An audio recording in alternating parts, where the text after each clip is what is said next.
Hello guys, myself Ruchit Shah, and today we are going to see my Python mini project. So my Python mini project is QR code generator. So अब हम देखेंगे कि QR code कैसे generate होता है किसी employ का। तो हम पहले देखेंगे कि मेरे प्रोजेक्ट कैसे वर्क करता है और कैसे उसको QR कोड जनरेट करता है। तो हम पहले वही देखेंगे, उसके बाद हम देखेंगे कि उसका कोड होता है जो पाइथन में किया गया है, वो कैसे मैंने बिल्ड किया उसको समझेंगे।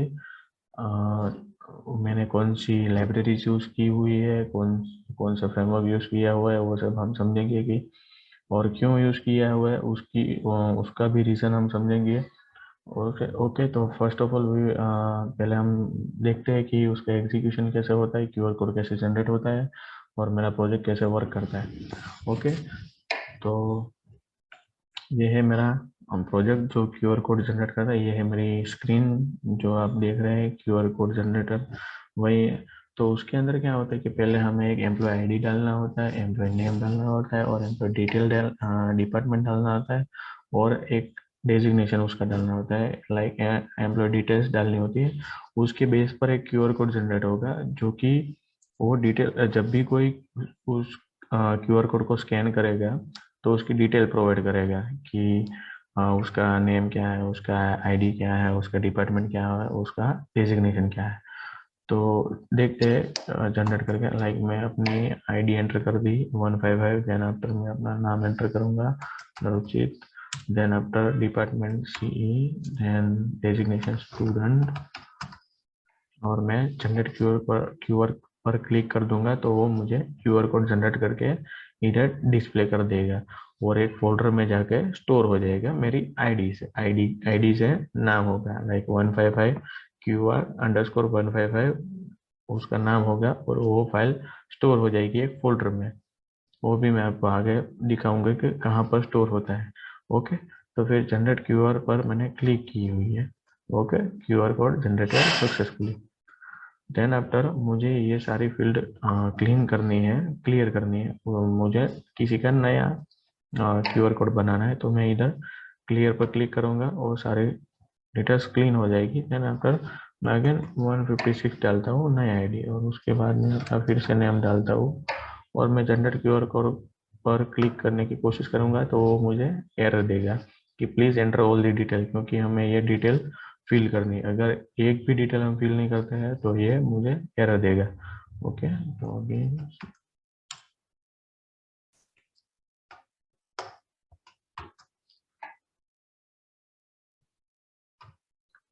Okay, QR code generator successfully. So हम देखते हैं कि अब उसका कोड मैंने कैसे किया गया है। ओके,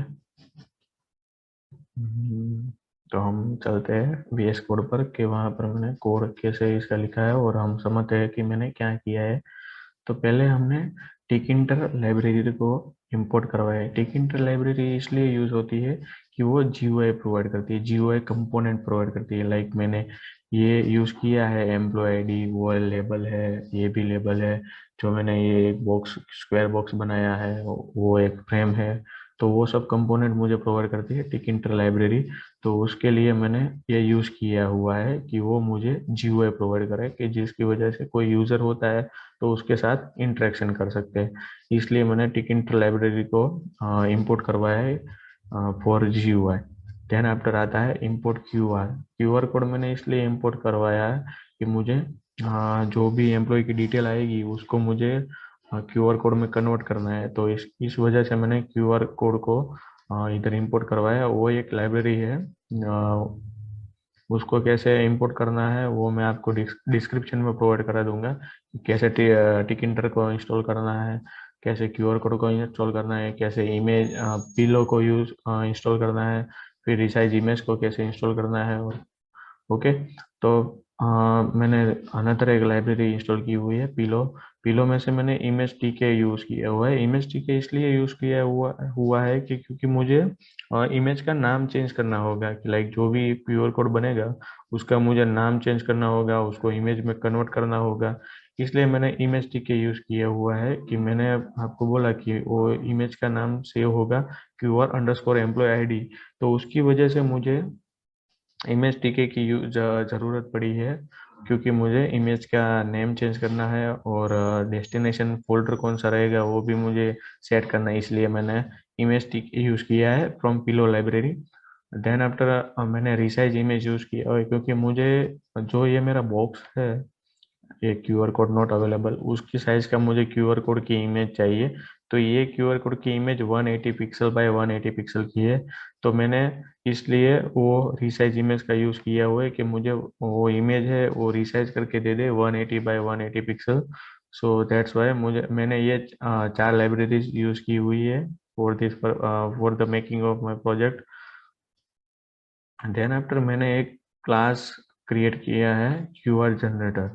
क्यूआर जनरेटर क्लास के अंदर सब कुछ आ जाता है, वो लाइक हम कह सकते हैं कि वो हार्ट है हमारा प्रोजेक्ट का। उसके अंदर सब कुछ आ गया है कि लाइक ये कैसे बिल्ड हुआ, कैसे होगा, कौन सा वेरिएबल हुआ यूज हुआ है, वो सब कुछ। तो उसके अंदर मैंने एक फंक्शन है इनिट, जो कि हम कह सकते हैं कि वो कंस्ट्रक्टर है। जब ऑब्जेक्ट कॉल हो गया तो अपने आप ही ये मेथड कॉल हो जाएगी। तो उसके अंदर मैंने दो पैरामीटर पास किए हैं कि सेल्फ है तो वो इंस्टेंस ऑफ क्लास है। ओके, देन रूट है तो जो रूट का एलिमेंट होता है वही यूज होता है। लाइक मैंने यहाँ पर जियोमेट्री सेट की हुई है। जियोमेट्री मतलब कि वो मेरे विंडो की साइज क्या होगी। तो ये 900 पिक्स बाय 500 पिक्सल की ये डिस्प्ले है। तो वो मैंने सेट की हुई है जियोमेट्री में कि ये कौन सी साइज का रहेगा। देन आफ्टर मैंने टाइटल सेट किया हुआ है। तो टाइटल क्या होगा, टाइटल होगा क्यूआर कोड जनरेटर, जो यहाँ पर डिस्प्ले हो रहा है कि क्यूआर कोड जनरेटर, वो है हमारा टाइटल, मैंने मेंशन किया हुआ है।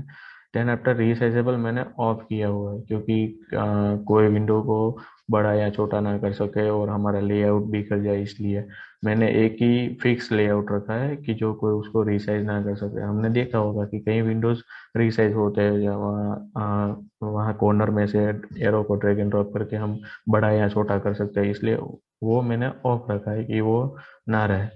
फिर मैंने एक लेबल सेट किया हुआ है जो टाइटल रहेगा हमारा प्रोजेक्ट का। वो भी होगा क्यूआर कोड जनरेटर, क्योंकि क्यूआर कोड को जनरेट करना है। और ये है वो क्यूआर कोड जनरेटर जो हमने अभी वो टाइटल सेट किया है। ये बड़ा वाला क्यूआर कोड जनरेटर लिखा हुआ है वो वही है जो हमने टाइटल सेट किया हुआ है वो। देन आफ्टर मैंने थोड़े बहुत वेरिएबल सेट किए हुए हैं, जो वो अ, हमें आईडी, उसके अंदर हम वो डिटेल स्टोर कराएंगे जो हम टेक्स्ट बॉक्स में से यहाँ पर से लेते हैं। लाइक 15 है मैंने लिखा है, तो उसकी वैल्यू को हम वो वेरिएबल में स्टोर करवाएंगे, क्योंकि हमें उस वैल्यू से तो हमें क्यूआर कोड बनाना है, इसलिए हम उस वैल्यू को वहाँ पर स्टोर करवाएंगे। देन आफ्टर मैंने देखा ही होगा आपने कि मैंने एम्प्लॉय आईडी लिया है, तो आईडी उसके अंदर स्टोर होगा, नेम लिया है तो नेम उसके अंदर स्टोर होगा। डिपार्टमेंट लिया हुआ है तो वहाँ से डिपार्टमेंट की value E M P underscore department में स्टोर होगी। देन डेजिग्नेशन है वो भी ऐसे ही काम करेगा। देन आफ्टर मैंने एक फ्रेम ली हुई है। फ्रेम मतलब कि क्या, कि ये एरिया प्रोवाइड करता है इतना, जो ये हमारा एक एरिया है फ्रेम, और एक ये एरिया है ये फ्रेम। वो मैंने इस तरह से दो फ्रेम ली हुई है, वो आगे जाके कोड में आएगी। वो फ्रेम फ्रेम कितने साइज की है, वो हाइट विड्थ मैंने सेट की है, उसका बैकग्राउंड कौन सा रहेगा वो मैंने सेट किए है। उसका कौन सी जगह पर उसको रखना है वो मैंने सेट किए हुए, एक्स वाई कोऑर्डिनेट सेट किए हुए। उसके बाद उसके अंदर मैंने एक लेबल सेट किया हुआ है एंटर द डिटेल्स। जो एंटर द डिटेल्स ये वाला पोर्शन है वो मैंने सेट किया हुआ है एंटर द डिटेल्स। उसके बाद मैंने लेबल सेट किया हुआ है employee ID, employee name, employee department, employee designation. जो लेबल वहाँ पर लिखा हुआ है जो एडिटेबल नहीं है वो मैंने यहाँ पर यूज़ किया हुआ है। देन आफ्टर मैंने यहाँ पर वो टेक्स्ट बॉक्स लिया हुआ है जहाँ पर हम यूज़र वैल्यू एंटर करेंगे। वो क्या, वो एंट्री करके एक क्या बोलते हैं कंपोनेंट आता है जो हमें टेक्स्ट बॉक्स प्रोवाइड करता है। तो वो हमने एंट्री करके एक टेक्स्ट बॉक्स लिया हुआ है जो हमें टेक्स्ट बॉक्स प्रोवाइड करेगा जीयूआई में, जहाँ पर यूजर वैल्यू एंटर कर सके। और ऐसे ही करके मैंने एम्प्लॉय आईडी के लिए लिया है, एम्प्लॉय नेम के लिए लिया है, एम्प्लॉय डिपार्टमेंट के लिए लिया हुआ है, एंड एम्प्लॉय डेजिग्नेशन के लिए लिया हुआ। देन आफ्टर मैंने दो बटन सेट किए हुए, एक क्यूआर कोड जनरेट करने का और एक इंफॉर्मेशन क्लियर करने के लिए मैंने दो बटन रखे जो ये है जनरेट क्यूआर और क्लियर। वो बटन सेट करने के लिए मैंने ये बटन लिया हुआ है। बटन भी एक कंपोनेंट ही है टिकिंटर लाइब्रेरी का जो हमें बटन प्रोवाइड करता है। देन आफ्टर मैंने एक मैसेज बनाया है कि जो हमें मैसेज दिखाएगा कि कौन सा अभी चालू होने वाला है, अभी क्या कोई एरर है कि लाइक मैं डिटेल फिल करना भूल गया तो उसने एरर शो की थी कि प्लीज एंटर ऑल डिटेल्स ऐसा करके। तो वो डिटेल शो करेगा। जब अदरवाइज अब पूरी डिटेल्स फिल होगी तो वो क्यूआर कोड जनरेटेड सक्सेसफुली ऐसा डिस्प्ले करेगा। ओके, तो इसके लिए मैंने एक मैसेज वेरिएबल सेट किया हुआ है, उसके अंदर मैं आगे जाके आपको एक्सप्लेन करेंगे। नेक्स्ट नीचे वो आएगा कि जब मैं क्यूआर बटन पर क्लिक करता हूँ तो कौन सा फंक्शन कॉल होता है, उसके अंदर क्या होता है, मैं आगे आपको बताऊंगा कि तब ये हमारा मैसेज वेरिएबल काम आएगा। ओके, देन आफ्टर मैंने एक क्यूआर विंडो बनाई जो दूसरी फ्रेम बनाई है कि उसके अंदर जहाँ पर क्यूआर डिस्प्ले होता है उसके अंदर मैंने एक फ्रेम ली हुई है। आगे मैंने फ्रेम ली हुई थी। इस तरह से दूसरी बार मैंने फ्रेम उसके हाइट वेट सेट की हुई है और उसके एक्स वाई कोऑर्डिनेट को सेट किया गया है और उसका भी कलर बैकग्राउंड कलर वाइट ही है। देन आफ्टर वहाँ पर मैंने लेबल सेट किया हुआ है कि क्यूआर कोड करके ऐसे। देन आफ्टर मैंने क्यूआर कोड इमेज को सेट करने के लिए एक लेबल लिया हुआ है। वहाँ पर भी मैंने उसकी हाइट विड्थ सेट की हुई है कि वो कहाँ पर रखेगा रहेगा। लाइक मैंने पहले ही बोला था कि मैं 180 पिक्सल की हाइट विड्थ ले रहा हूँ इसलिए। Okay, then this is the function clear function जहाँ पर मैंने ये बटन डिक्लेयर किया गया है। वहाँ पर ये बटन बटन के अंदर मैंने बटन पर जब क्लिक होगा तब ये क्लियर बटन ऑटोमेटिकली, हाँ ये रहा command dot self underscore clear.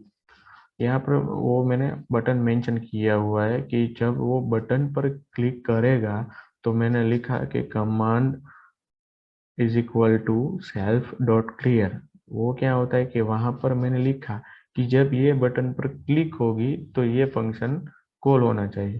तो यहाँ पर क्या है कि जो ये बटन है तो उसके अंदर जो वैल्यू थी वो आईडी थी। आईडी के हिसाब से हमने क्रिएट किया हुआ है। वो टेक्स्ट बॉक्स के अंदर जो भी कुछ फिल किया गया होगा वो सब कुछ क्लियर हो जाएगा।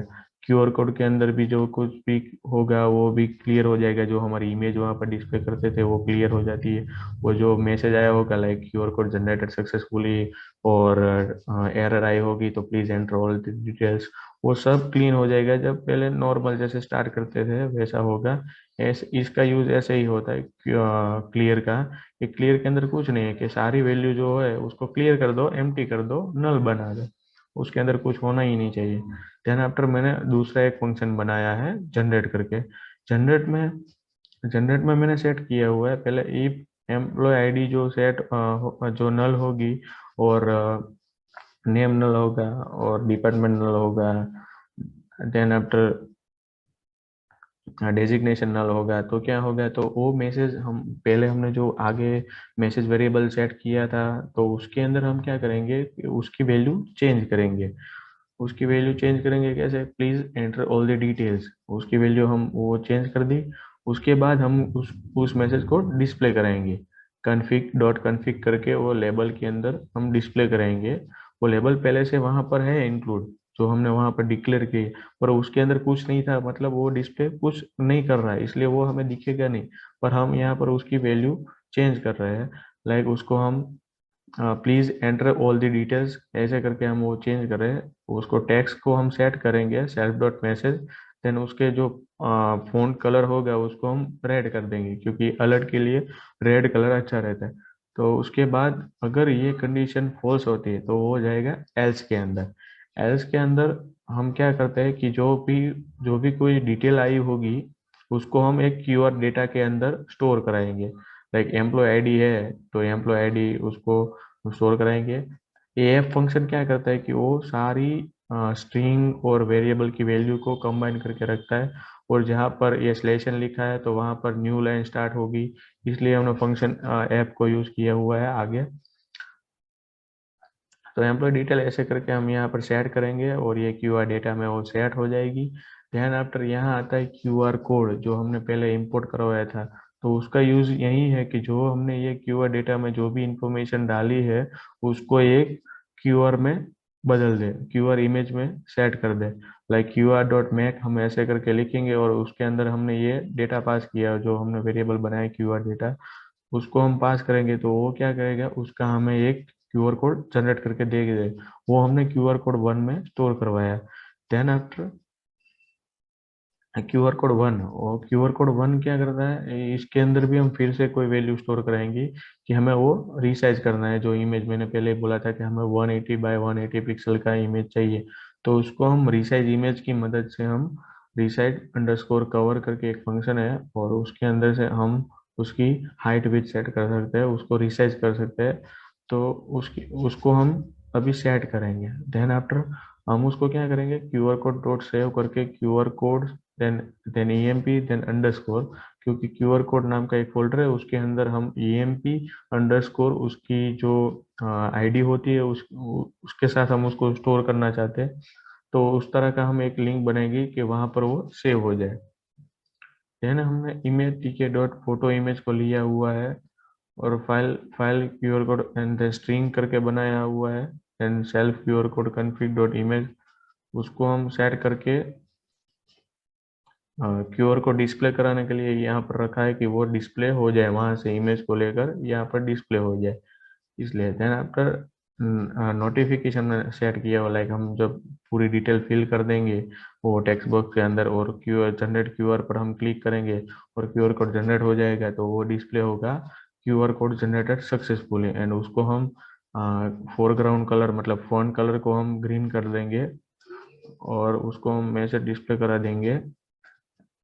देन आफ्टर ये है, ये टीके फंक्शन को हमने कॉल करवाया। टीके की मतलब क्या कर रहा है, टीके एक फंक्शन है जो हमें जीयूआई प्रोवाइड करता है। वो टीके इंटर का एक फंक्शन है जो हमें एक जीयूआई प्रोवाइड करता है। उसको उसका जो भी कुछ वैल्यू होगा वो हमें रूट में स्टोर करवाएंगे, और उसका हम एक ऑब्जेक्ट जो हमने क्लास डिक्लेयर किया हुआ था क्यूआर अंडरस्कोर जनरेटर, उसको हम ऑब्जेक्ट कॉल करवाएंगे।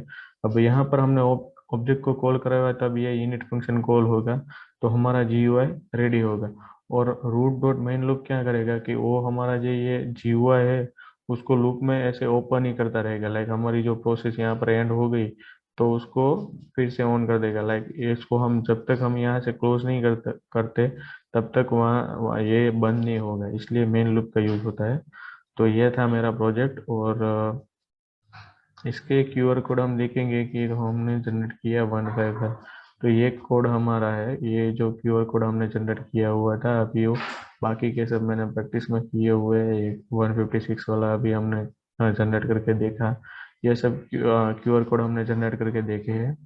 ओके, तो ये था मेरा project. And if you want the code of this project, so मैं वो गिटअप की मेरी लिंक मैं आपको प्रोवाइड करा दूंगा डिस्क्रिप्शन में।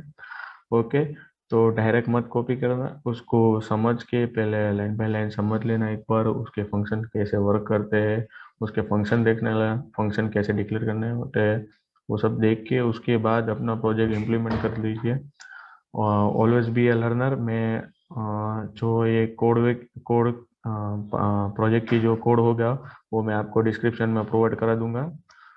Okay, so always be A learner.